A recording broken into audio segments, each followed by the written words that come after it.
Item Number: SCP-3305. Object Class Euclid. Special Containment Procedures. MTF Gamma-84 Holy Toasters are to be permanently stationed at SCP-3305. All personnel attempting to gain access to SCP-3305 without prior approval will be detained, administered Class A amnestics, and released. Should SCP-3305-1 manifest, it is to be detained by MTF Gamma-84 and transferred to Site-19, where it will be stored in a standard humanoid containment chamber. Protocol Judas is to be executed in the event of a containment breach, meeting the required criteria.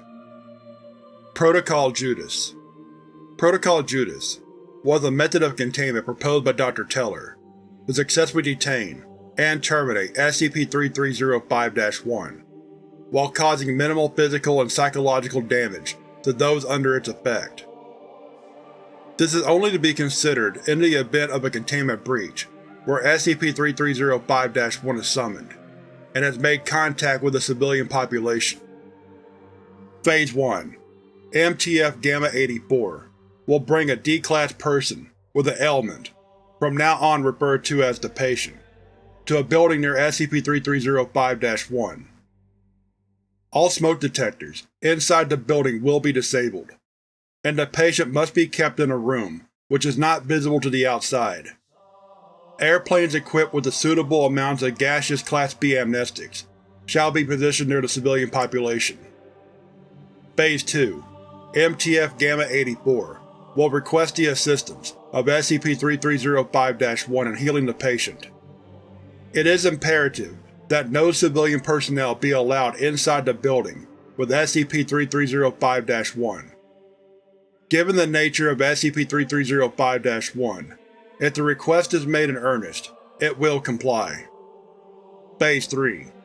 Once the patient has been cured by SCP-3305-1 and cleared the premises, MTF Gamma-84 shall incinerate SCP-3305-1.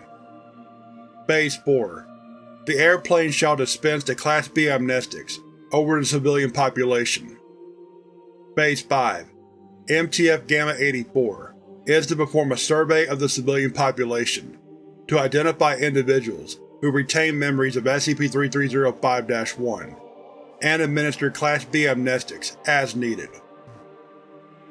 Description: SCP-3305 is a collection of 5 trees in the forest, with slices of white bread stapled to them. All attempts to remove the bread from the trees have failed.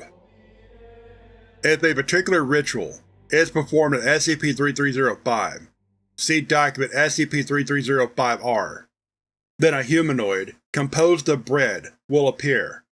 SCP-3305-1. SCP-3305-1 will offer parts of itself to eat, and puncture itself to produce wine to drink. This bread and wine have restorative properties, as individuals who have consumed them report being cured of all physical and mental illnesses. All individuals who consume part of SCP-3305-1 worship it, as well as bread in general. The form of this worship varies highly between individuals. Similarity between this effect and those observed in SCP-3250 and SCP-2867 are under investigation. While amnestics can successfully erase memories of interaction with SCP-3305-1, subjects under SCP-3305-1's effects still believe in the existence of SCP-3305-1 and will continue to worship bread.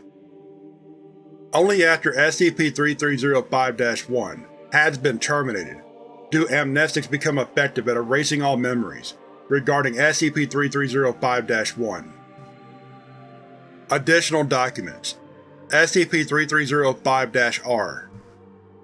Materials needed: 50 loaves of white bread, 3.79 liters of red wine, a virgin, 18.14 kilograms of homemade dough, 14.4 cubic centimeters of flour, 3.79 liters of gasoline, matches, and a Bible. Lay the loaves between the staple pieces of bread to form a pentagram. This will require all 50 loaves, assuming each loaf is approximately 30.48 centimeters long. Pour wine all over the loaves of bread. Move the virgin into the center of the pentagram. Cover the virgin with the dough, so none of the virgin's skin can be seen. Sprinkle the flour over the virgin and all loaves of bread. Douse the virgin in 3.03 liters of gasoline, and each piece of bread in 0.19 liters. Ignite all 5 pieces of bread. Ignite the virgin.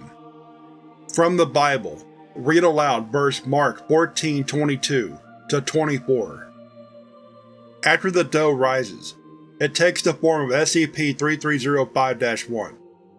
It is unknown what happens to the virgin, as all testing indicates SCP-3305-1 is made entirely of bread and wine. Event SCP-3305-A.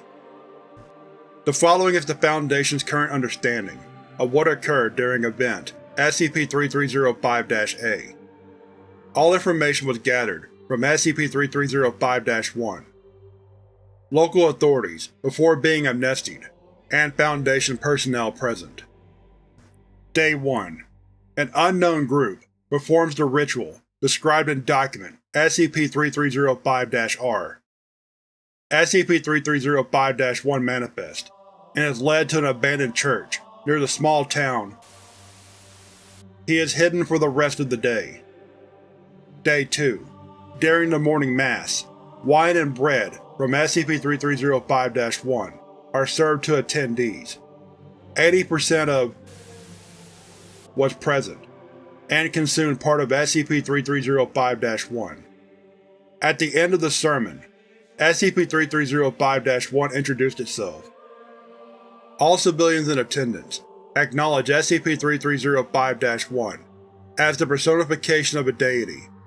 A banquet was held, using bread and wine from SCP-3305-1. Day 3. SCP-3305-1 visits the rest of those who appear to be afraid of SCP-3305-1 are reprimanded against the anomaly's will. SCP-3305-1 feeds one civilian afflicted with Alzheimer's disease a portion of itself. The civilian claims a miracle has occurred, and can now remember his past clearly. Days 4 through 7.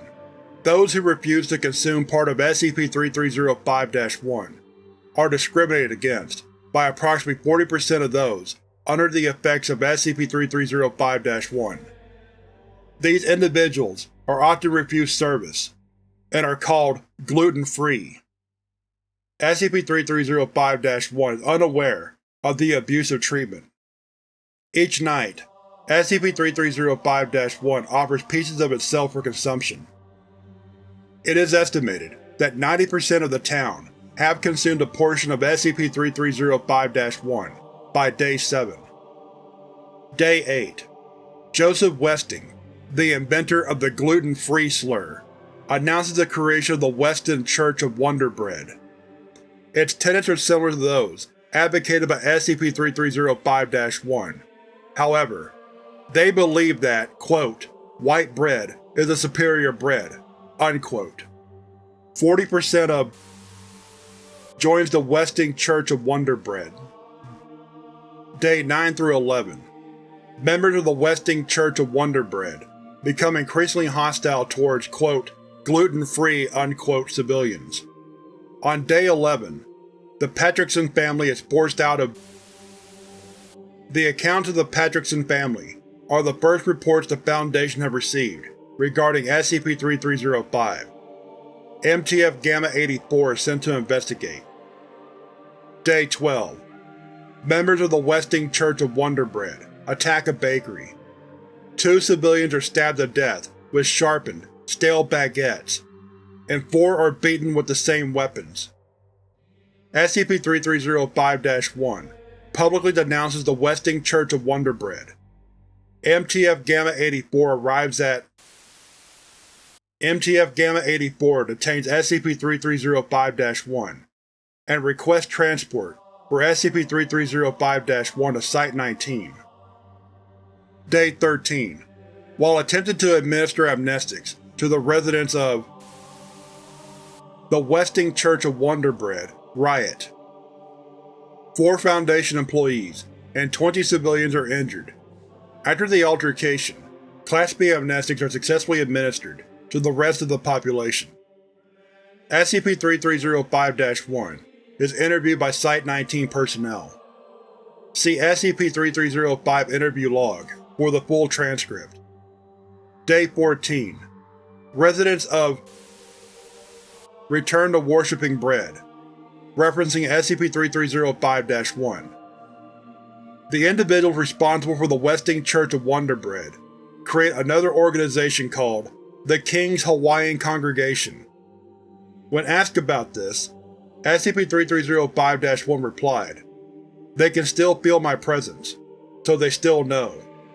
Although, what more is faith than a feeling? Dr. Teller requests the termination of SCP-3305-1. Day 15. Site Director Rogers approves Dr. Teller's termination request. SCP-3305-1 does not resist personnel during the process. SCP-3305-1 is terminated via incineration. Day 16. The Aviation Division of MTF Gamma-84 administered the gaseous amnesty to the residents of via an airdrop. The rest of MTF Gamma-84 surveys the town and administers amnestics to those who did not encounter the gaseous amnestic. All memories of SCP-3305-1 are erased, and all evidence that SCP-3305 exists is confiscated. MTF Gamma-84 is assigned to monitor SCP-3305. SCP-3305 Interview Log. Start Log. Dr. Teller. Hello. I'm sure you've been told that you've been brought here for questioning. SCP-3305-1. I have. There is nothing for me to hide. Well, it's good to know you don't feel uncomfortable. Can you tell me where you come from? I come from the Great Bakery. I have returned to once again enlighten men and women in the ways of the Baker, and to let them feast upon my body. Returned?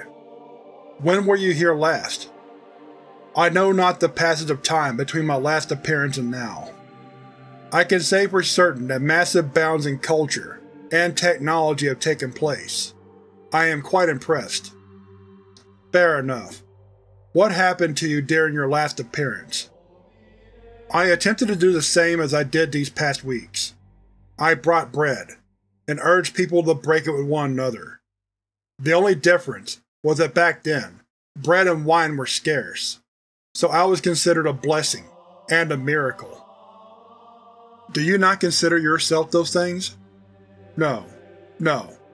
I'm just a humble butter knife, spreading the word to the baker. Do you feel pain when you tear off pieces of yourself?